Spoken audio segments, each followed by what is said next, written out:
बार नागा साधुओं की रहस्यमयी दुनिया में प्रवेश। आकाशे तारिका लिंगम पाताले हटकेश्वरम लोके महाकालम सर्वलिंगम नमोस्तुते।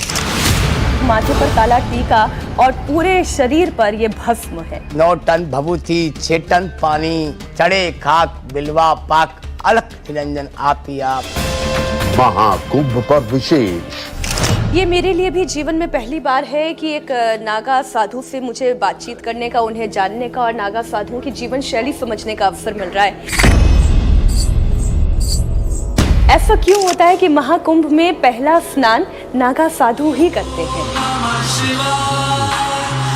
ये जब गंगा जमुना सरस्वती धरती पर आई थी ना, उस समय महाभगवत शिव को प्रार्थना की, प्रभु हमको आप धरती पर भेज तो रहे मोक्ष देने के लिए और पापों का नाश करने के लिए, हमारे पाप कौन धोएगा? चिंता मत कर, कलिकाल के अंदर वही दिगंबर वो जब स्नान करेंगे उस मुहूर्त में, उसके ऊपर जो चढ़ी खाक है उस खाक से तेरे पाप धुपेंगे और अपनी जटाओं के अंदर उन पापों को अपनी जटाओं में समा कर लेके चले जाएंगे, जिससे 12 साल के लिए गंगा जमुना और सरस्वती पवित्र हो जाती है। इसलिए उनको पहला स्नान उनके रूप बताया गया। वो स्नान नहीं करेंगे तो आपकी गंगा जमुना सरस्वती जिसमें आप पाप धोने आए हो उसको पवित्र कौन करेगा?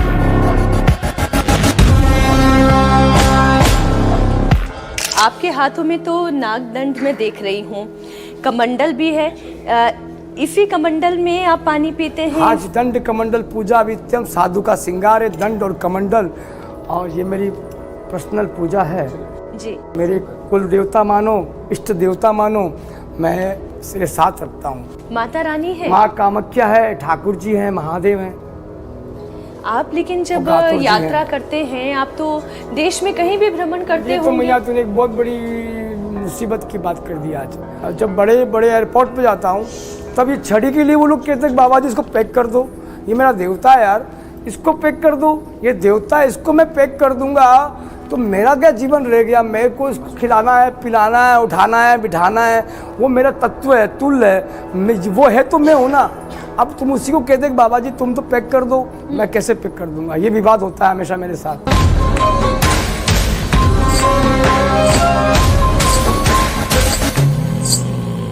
जो नागा साधु होते हैं वो कहाँ से आते हैं, कहाँ को जाते हैं, वो अदृश्य हो जाते हैं, ऐसा होता है क्या? हाँ, ऐसा होता है। जो ऋषि मुनि सिद्ध तपस्वी हैं, जो अपने शरीर को त्याग चुके हैं, वो इसी संन्यास के स्वरूप में इन संतों के अंदर विद्यमान होकर और वहाँ पर अपना एक नया स्वरूप बनाकर स्नान करते हैं, जिससे वो लोगों को एक बार दिखते और गायब हो जाते हैं।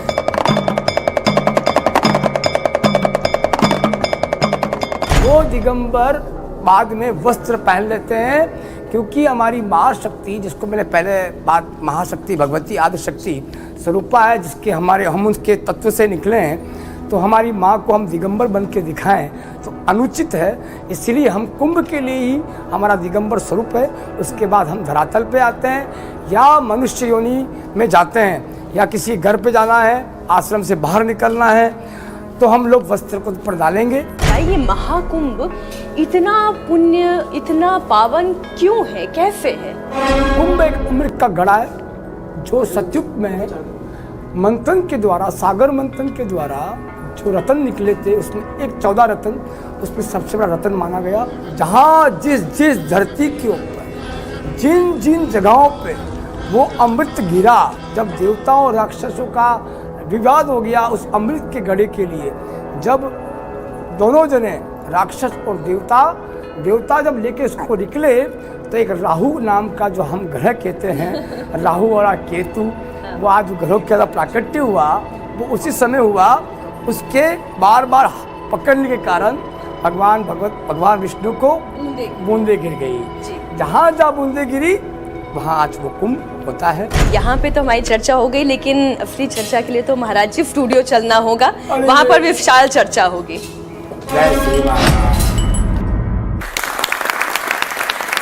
आत्मानं रथिनं वृद्धि शरीरं रथमेव तु बुद्धिं तु सारथिं वृद्धि मनः प्रग्रहमेव च।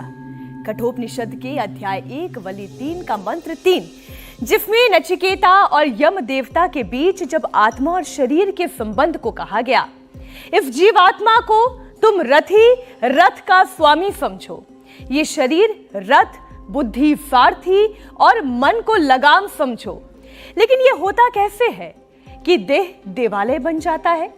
ये कैसे होता है कि शरीर इतना सूक्ष्म हो जाए कि आपके सामने होते हुए भी वो आपको दिखाई ना दे? ये रहस्य ही तो है। नागा साधुओं की रहस्यमयी दुनिया पहली बार आपके सामने होगी। सत्य सनातन में आज नागा साधु पहली बार श्री दिगंबर खुशहाल भारती जी महाराज।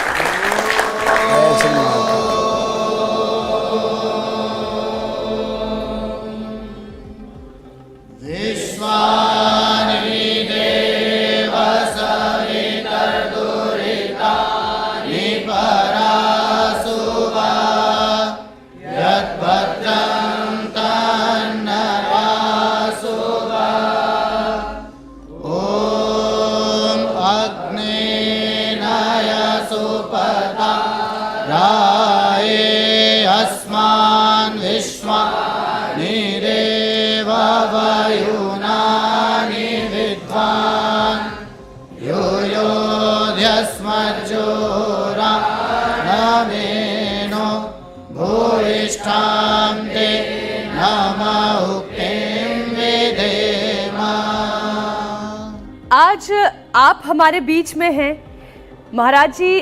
नागा साधुओं की ये दुनिया, ये किसी रहस्य से कम नहीं है।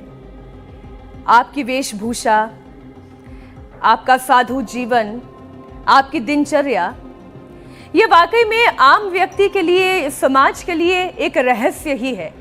मैं यूं कहूं कि ये रहस्य है, या फिर हमारी दृष्टि, हमारी सोच, हमारी शक्ति वहां तक पहुंच ही नहीं पाती जहां पर आप लोग हैं।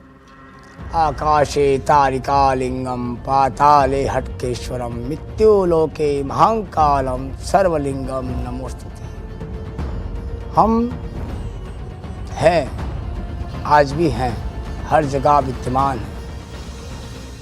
रही सोच की बात, नागा साधु आदि अनंत काल से अपनी जो प्रकृति सनातन की, संन्यास संप्रदाय की जो प्रकृति धरातल के ऊपर भगवान शिव ने, आदि शंकराचार्य और उससे पहले दत्तात्रेय भगवान, मनु, शत्रुपा, दुर्वासा ऋषि, जिन्होंने इस परंपरा को सृष्टि पर चलाया, आदि अनंत से संन्यास दिगंबर परंपरा चलती आई। और दिगंबर सतयुग में भी थे, द्वापर में भी थे, त्रेता में भी थे, कलिकाल में भी है। रही समाज की बात, समाज की विचारधारा, उनकी वहाँ तक की सोच, उन दिगंबरों के ऊपर एक खौफ जैसा भाव रहा। पास पहुँच नहीं पाए कि दिगंबर बड़े अलग होते हैं, वो समाज के अंदर आना पसंद करते नहीं हैं। जैसे आज हमको भी लगा, हम कहाँ जा रहे हैं। हमारे भैया जो हमारी व्यवस्था संभालते हैं, हमने एक बार तो मना कर दिया, हमें कहाँ लेके जा रहे हो आप? नहीं बापू, वहाँ तो जाना चाहिए। वहाँ आप वहाँ जाओगे तो समाज आपको कुछ देखेगा, लोग दिगंबरों के बारे में समझ तो पाएंगे दिगंबर होते क्या है। और रही कुंभ, दिगंबर एक कुंभ तक की सीमित भाव नहीं है। दिगंबर एक सृष्टि का वो स्वरूप है, वो एक प्रकृति का वो एक पुरुष है जो आदि अनंत काल से भगवान शिव से स्वरूप से विद्यमान है। और जितने भी दिगंबर इस सृष्टि पर है, उनकी पूजा पद्धति, जीवन की जो व्यापिता और जीवन जीने का जो तरीका है, वो केवल शिव विद्यमान स्वरूप में ही है। शिव कैसे रहते थे, शिव का रहना, जो शिव ने अनेकों प्रकार के स्वरूप इस सृष्टि पर लिए हैं, उन स्वरूपों का